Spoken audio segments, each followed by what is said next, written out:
Good morning! This is Evencinas. Nandito ako ngayon sa nasa Costa, sa Nasugbu, Batangas. Ayan, kita nyo yung dagat. Sorry sa view, dahil nandyan si Goring, medyo tsokolate ang kulay niya. Pero kung maganda ang panahon and sunny, napakaganda niyan. Blue na blue po yan.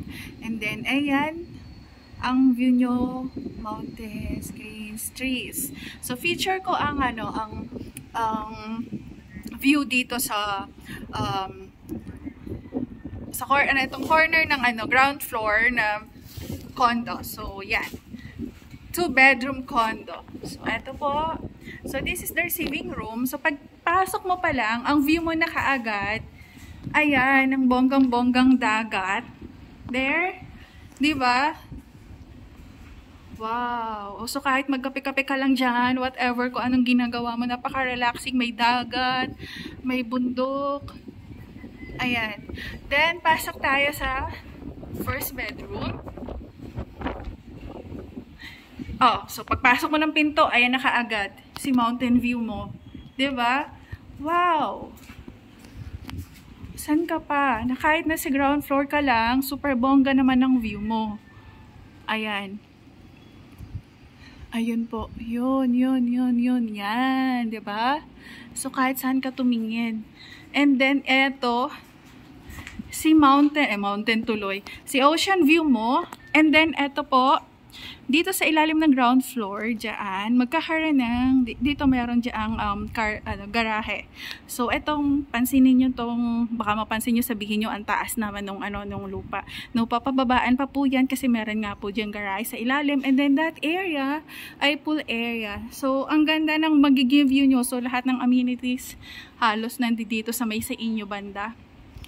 So, wala lang. Ang ganda lang talaga ng view nyo. So, ito po yung sa first bedroom na view. 'Di ba? Wow. And then, punta tayo sa second bedroom. Second bedroom nyo, yan. O, 'di ba? Ganun din. Mountains, greens. So, relaxing. Tapos, kung sunny pa, 'di ba?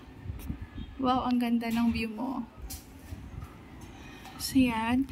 And then, meron ka pong sariling toilet and bath. So, hindi pa po yan tapos. So, papakita na lang namin sa inyo yung finish nito pag okay na po ito. And then, meron kayo pang isang. This is another toilet and bath. And here, I think it's the kitchen area. And ito ay small room. Maybe your storage room. Ayan, pwede siguro. I don't know kung anong pwedeng gawin nyo dito. So, makikita natin yan kapag nabuo na ito. So, yan po. If you're, if you like to have a property here, an investment here for business, for retirement, whatever purpose it is that you have, ayan po. Please message us lang po for sa ngayon LOI pa lang po tayo. So ayun, message lang po tayo for LOI. So iwan ko po ang aking contact details sa Viber and WhatsApp. Hope to see you po. Thank you and God bless you. Bye!